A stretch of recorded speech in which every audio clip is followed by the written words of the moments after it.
Hey, what's up? I made it to CES 2022 in person, and I'm glad I didn't have to do it virtually like I did last year, since there was some amazing tech here, and I can't wait to show you. Of course, it wasn't a normal CES.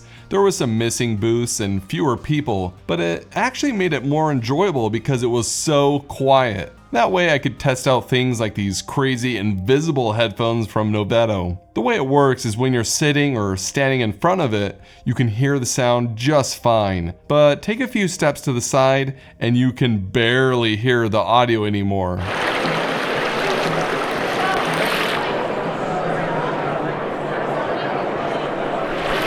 So it's not a speaker, but it's proprietary audio beaming tech, and I've never experienced anything like this. It's expensive, but what's cool is the AI on it tracks your face and ears so it can beam it right to you. This next one is from a startup called Govee, and it's an automatic door for inside your house.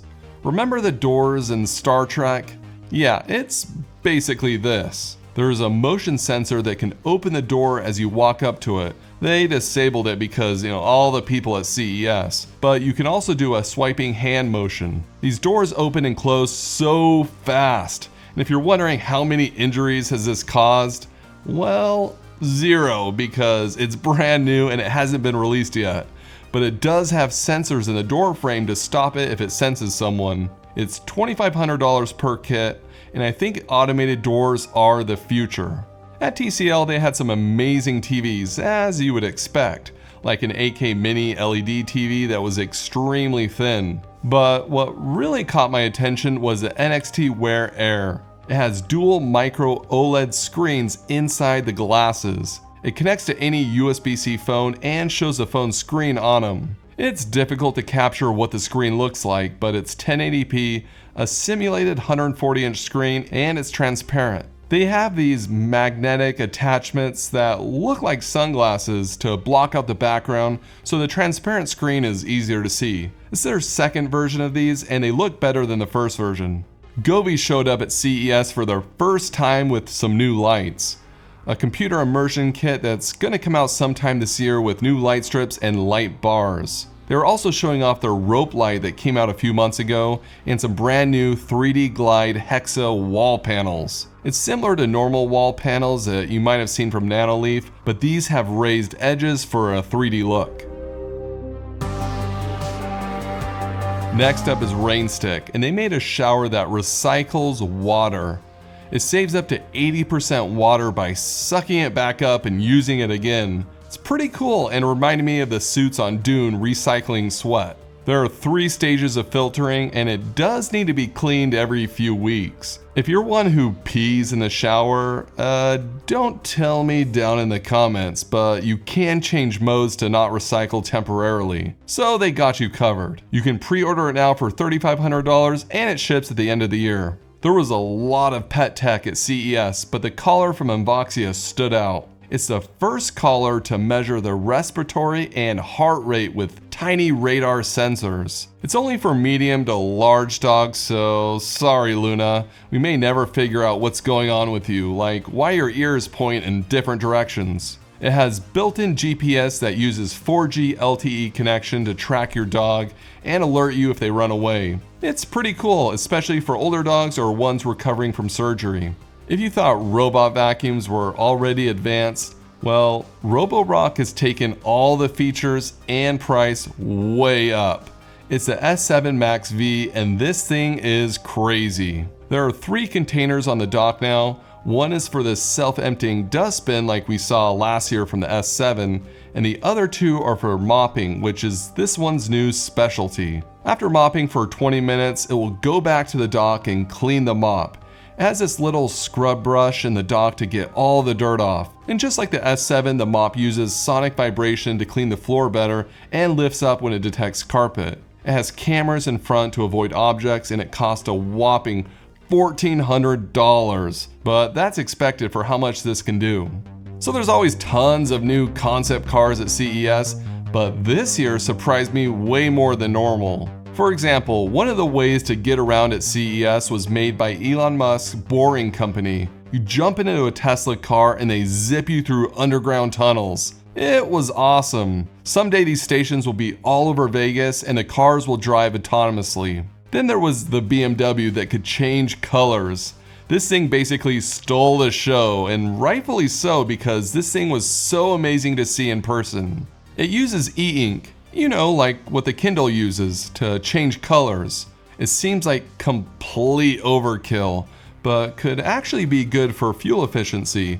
It could reflect sun with a white car on hot days or absorb sun on cold days. It's pretty sweet. Sony also was back at it with their concept cars, this time with an SUV which looks similar to a Tesla Model Y. Sony seems to be getting more serious about making an electric car we can actually buy, so we'll see if it ever happens. Then there was an unexpected vehicle from the United States Postal Service? Alright, showing off a new concept mail truck that could be hitting the streets at the end of next year. It looked really big, and they even have an EV option. Sengled announced a whole slew of new products. They plan on supporting Matter, and I'll be covering all of this throughout the year. What really got a lot of attention was their innovative health bulb. It uses frequency modulated continuous waves as a kind of radar for the room. They said it can be used to track sleep or maybe even detect if an elderly person falls down. Pretty cool, right? I mean, who wouldn't want extracurricular activities in your bedroom scanned in by a smart light bulb? Of course, CES wouldn't be CES without lots of robots everywhere. They were chasing us, taking up the walkways, and trying to run into us.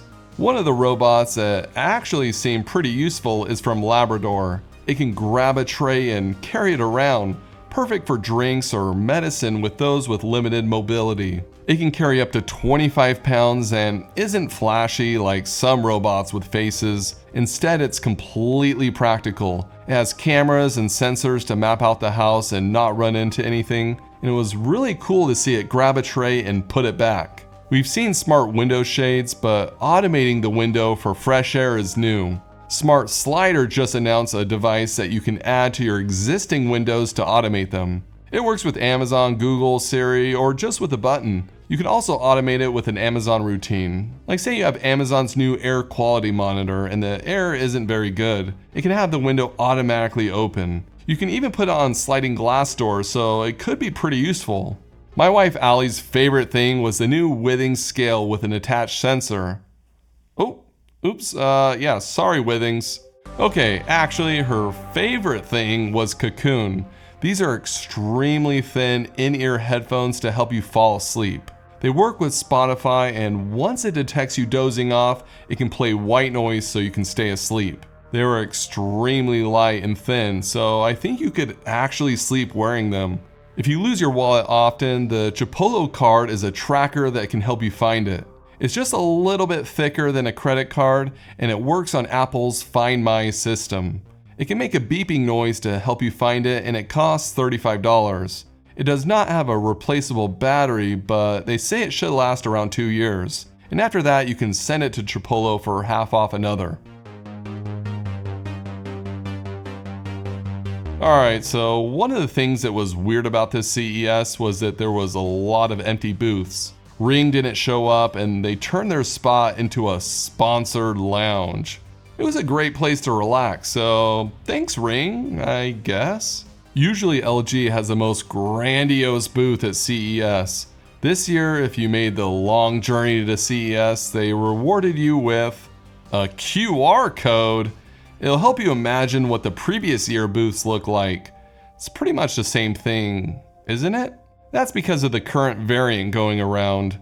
Well, this company called ViraWarn is looking to help with that. They claim that they can detect the virus through the air with one of their machines. The idea is if this was in a classroom and it detected an infected kid, everyone could quickly take a breath test for instant results. They did not turn it on at CES because who knows what kind of chaos that could have created. They're looking for an FDA emergency use authorization. And lots of people said CES would be a super spreader event, but what would be ironic is if this thing works and ends up having a positive impact. Who knows? Zooz had some new sensors and a new Titan water valve actuator that's extremely strong and can turn off your main water line if there's a leak. Their big announcement is a new Z-Wave hub called Z-Box Hub. It was made in partnership with Fabaro, who wrote the software, and I got a little peek at the dashboard for it and it seemed pretty customizable. It will be available this year and I'm curious to try it out. Samsung had a massive booth again and it was packed with new devices. The 2022 Frame TV now has a matte finish for less reflections, making it look even more like art when the TV is off. And if you bought a 2021 version like me, it's okay, we can all mourn together. They also had this massive curved monitor, the Odyssey Arc, which is 55 inches. Viewing content on this in vertical mode was so bizarre, but bizarre in a good way because I want one. They also updated their solar powered TV remotes from last year. Now it can be charged from the Wi-Fi signal in your house. I think it's just a gimmick for how little power can be gained from just Wi-Fi, but it's interesting. Samsung showed off some pretty amazing TVs and lots of colorful appliances in their bespoke line. On the smart home side, their new family hub will have a SmartThings hub inside. They also are adding it to some of their new TVs and smart monitors. So I guess SmartThings is not dead. It won't have Zigbee or Z-Wave in the integrated hubs, and I'm not really sure why. If you want to add Zigbee, you can buy this little dongle. It only works on the TVs and monitors with hubs inside, not the refrigerator. There's a new portable projector that's $900 and not heavy on the specs. It's cool that it's small, light, and can screw into a light socket, but at $900, no thanks. Also, you can now buy and view NFTs on Samsung TVs. Yeah, you can buy an NFT that costs more than the TV itself. What is this world coming to? Smart homes have been able to turn on lights to make it seem like someone's home for a while, but this new device from HomeShadows is taking that up a notch. It uses 60 LEDs to make a shadow move around, so it looks like someone's home. It's not smart, but it can turn on automatically when it's dark, or you could control it with a smart outlet. It's cool that you can do something like this way easier now. In the 90s, it took Macaulay Culkin a lot more effort. TP-Link showed up with a really interesting router. The antennas moved to get the best signal, and time will tell how much this is really going to help, but it was cool to see it in action. They also announced that they're going to bring their Topo line over to America. It's normally been the budget option in Europe, but they have some interesting devices like the 2K outdoor camera with a Starlight sensor. Plus it will have more HomeKit compatibility compared with TP-Link. But the Topo devices will use a separate app and not the Casa TP-Link one. They know they have some work to do on that front. If your kids are addicted to their tablets, why not lock them away in a little jail cell? The tablets, not your kids! Tech Break lets you set timers or bedtimes so your kids can be physically stopped from using their screens for a while. I think my kids would hate this, so I should probably buy it. A bonus item that my kids would like but no one else would because it's so weird, this pillow with a tail. You pet the pillow and it wags the tail. What kind of sick twisted thing am I holding? Can you imagine this being a throw pillow on someone else's couch? If that wasn't enough, the same company also made a cat that can bite you if you put your finger in the mouth. It actually pinched hard. I had so much fun at CES, and this was just the tip of the iceberg of weird stuff I found.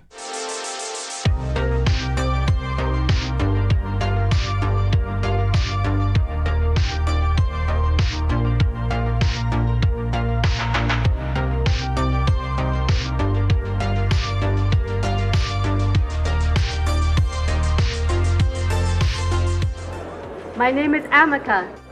There's nothing on my mind except for circuits. You humans do things robots could never do.